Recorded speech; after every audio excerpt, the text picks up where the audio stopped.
I'm going to now animate the speeder inside the level sequence. First of all, I'm going to go into the get content menu and bring in a cube into the scene. I'm going to bring it just about there. And I'm going to, I'm going to select this static mesh. I'm going to copy the location, select this cube and paste the location in here. And I'm going to bring this thing up on Z to just about there. Okay, I'm going to now move this cube and the attack droid to the folder of the speeder. And I'm going to select all the static meshes of the speeder. And I'm going to scroll up and parent these static meshes to this cube. I'm going to do the same thing with this attack grid as well. I'm just going to parent it to this cube. If for some reason Unreal doesn't allow you to parent these static meshes, that is most likely because of the mobility settings. You need to make sure that the mobility is the same for all of the static meshes. So I'm just going to now select this cube. And if I'll move this thing on x-axis, you can now see that I no longer need to select all the static meshes to, move around this speeder into the scene. I can simply just move this cube and then it's going to move my attack droid and all of the static meshes of the speeder as well. So I'm going to now go ahead and create a duplicate level sequence. I'm going to select this level sequence and press Ctrl D on my keyboard. It's going to create a third level sequence for my third shot. I'll open up this level sequence. I'm going to unlock this thing. Let me bring up this window and I'm going to select everything that we have inside this level sequence and delete it. Let's bring down this window and now I'm going to save everything, split this window and open up the camera preview in here. I'm going to move my view just about there in my viewport, maybe just about there. And I'm going to select and I'm going to open up this camera folder. I think I should just delete this actor. I don't need that for this shot. And I'm going to select this camera and I'm just going to click here, snap objects to view. And now it's going to bring my camera here. Let's select this camera and bring it down on Z axis to maybe just about there. I think I should change the focus method to disable. And I'm just going to rotate this thing on Z axis. I think I should disable the rotation snapping as well. There we go. I'm just gonna keep it here and let's move this thing on Y axis to maybe just about there. I think I should also bring down the speeder as well. It's too high from the surface. I'm just gonna bring it down here, maybe perhaps a little bit more, maybe just about there. Okay. Perhaps that's a little bit too low. No, I don't think so. Maybe I should bring this thing a little bit further down on Z. There we go. Okay, I'm gonna now select this camera and bring it down on Z axis to maybe just about there, I guess. Maybe I should fractionally move this thing on X and bring this thing down on Z to just about there. I think I should rotate this thing on Y. Maybe just about there, I guess. Yeah, I think this looks good. Let's now adjust the position on Z. Maybe somewhere around here, I guess. Yeah, I think this looks good. Okay. Okay, so I'm gonna now save everything. And let's see, let me just hide this cube. Oops, it's gonna hide everything. And let's see, I think I should adjust the position of this camera. Maybe just about there. Or maybe I should also move this thing on y-axis as well to just about there. Maybe, yeah, now it looks a lot better. I'm gonna unhide this cube. Okay. I'm gonna now select this camera and drag it and bring it into my sequencer. And let me just close this thing right here. I'm gonna come out of this camera view from here. And I'm gonna also select this cube. And first, let me just rename this thing as speeder cube. And I'm gonna now drag this thing and bring it into the sequencer. We no longer have to select all those assets and bring them into the sequencer to animate them. We can simply just bring in this cube and animate this thing in the timeline. I'm just gonna, yeah, I'm just gonna bring up this window here. There we go. And let's see. I think it looks good. Maybe I should just bring down this camera on Z to maybe just about there, or maybe not. Yeah, maybe not. Okay, so I'm gonna now save everything, and I'm just gonna now open up this transform menu, open up the location parameter. I'm gonna go ahead and add the keyframes on the location parameter, and I'm gonna move ahead on the sequencer to maybe frame number, I don't know, let's say 100 maybe. I'm gonna also extend the play area and the camera cut as well. And I'm just gonna now select the cube of the speeder, move the view just about there, and let's move this thing on y-axis. Okay, I'm gonna move back here, and I think I should move this thing on y. We have plenty of space behind this thing, so I'm just gonna move it on y, and I'm gonna also select my camera and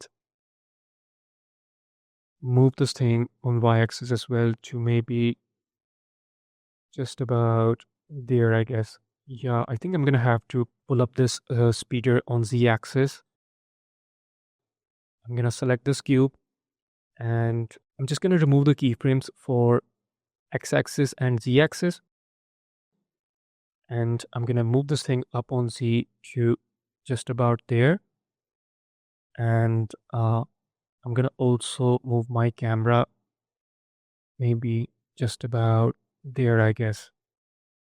I think I should move this thing on y like so, maybe just about there, and maybe a little bit on x-axis as well, just about there maybe. I'm gonna hide this cube. I think I'll have a better idea after hiding this cube. Let's try this thing. Let's hide it from the viewport. And I think I should move my camera just about there, maybe a little bit down on Z, maybe, um, I don't know. I think I'm gonna bring this thing down on Z to, yeah, just about there. And I'm gonna also bring down my camera as well to just about there maybe.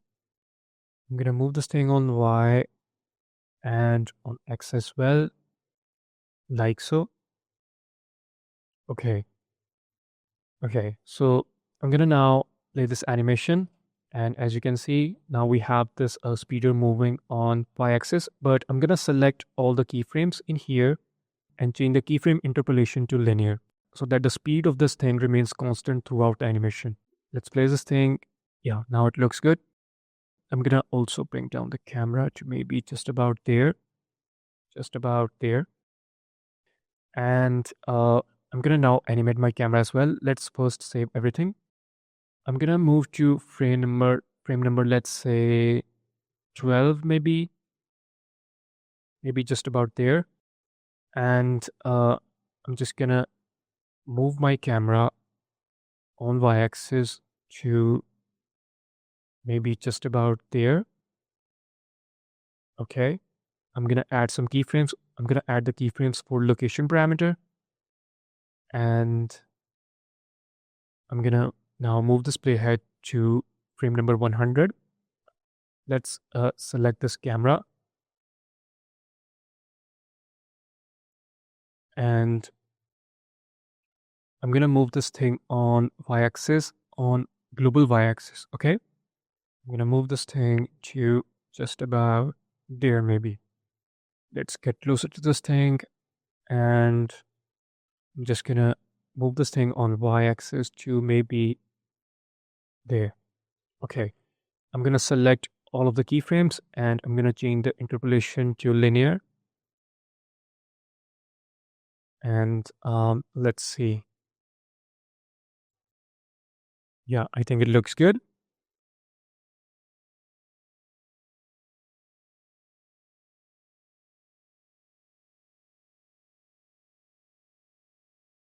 I think I should remove this keyframe for X. Yeah, looks pretty good. Okay.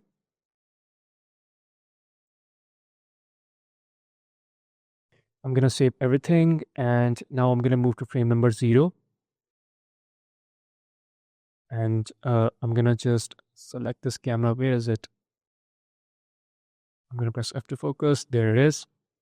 I'm gonna just move this camera on y-axis to maybe just about there, I guess. Let's play this animation. Okay, of course, we're gonna have to smooth out these keyframes. I'm gonna delete this keyframe on Z, and I'm gonna select these keyframes and change the keyframe interpolation to Cubic Smart Auto. Now if I'll play this animation, you can see that it is not working out. Our speeder is kind of left behind at this frame number, but the camera does eventually catch up with the speeder, but still we have plenty of gap in here. So for that, we're gonna have to adjust this animation inside sequencer curves. I'm just gonna select this parameter from here. First, let me save everything. And I'm gonna open up sequencer curves. I'm gonna select all these keyframes from here and press Ctrl W to enable weighted tangents. And I'm gonna select, and I'm gonna first select this keyframe, select this handle, and bring it maybe, just about there. Yeah. And I'm gonna get closer to these keyframes in here. I'm gonna select this keyframe and move this handle to maybe just about there, I guess.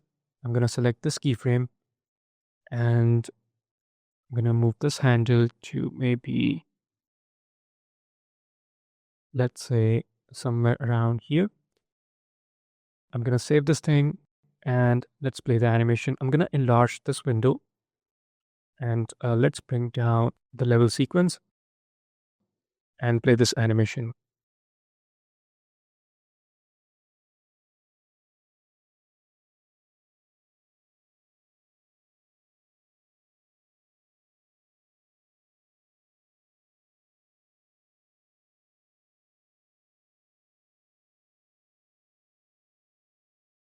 Yeah, it looks good, but I think I should just move to frame number 12 and fractionally just move this camera somewhere around here, let's say.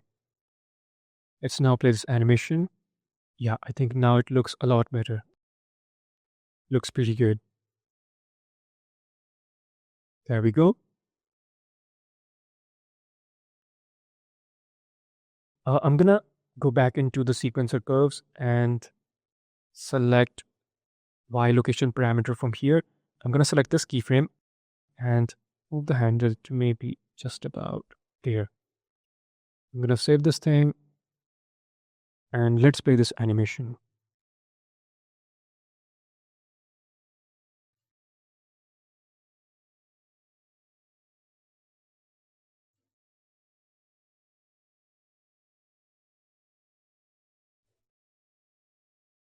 Yeah, looks pretty good.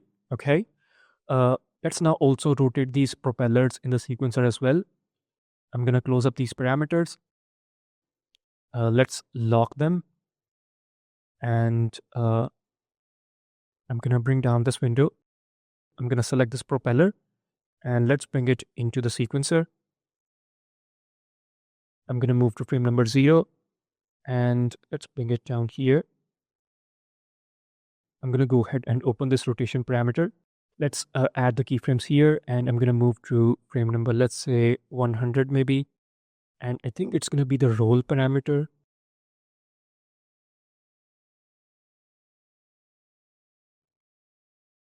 And let me just rotate this thing. Yeah, it's the roll parameter. I'm gonna now type in here, let's say 10,000.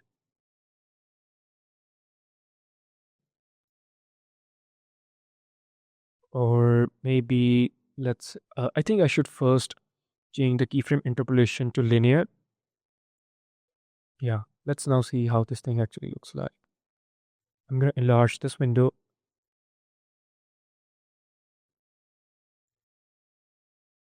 Yeah, maybe I should just change this to 100,000. Or maybe I'm gonna add another zero in here.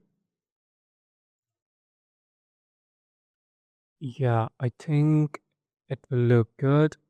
I'm not really sure about this thing, because we don't have any sort of motion blur in here, but I think it will look good.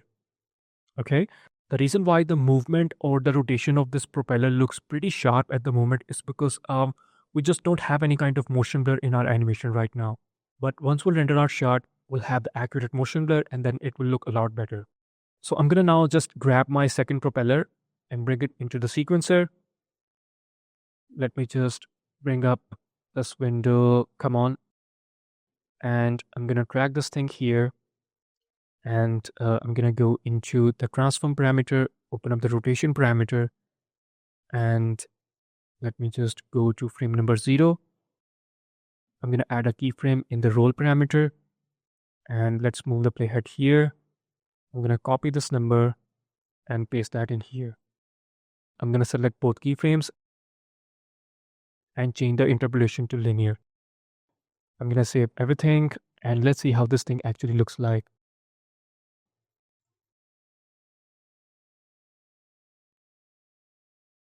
Yeah, looks pretty good.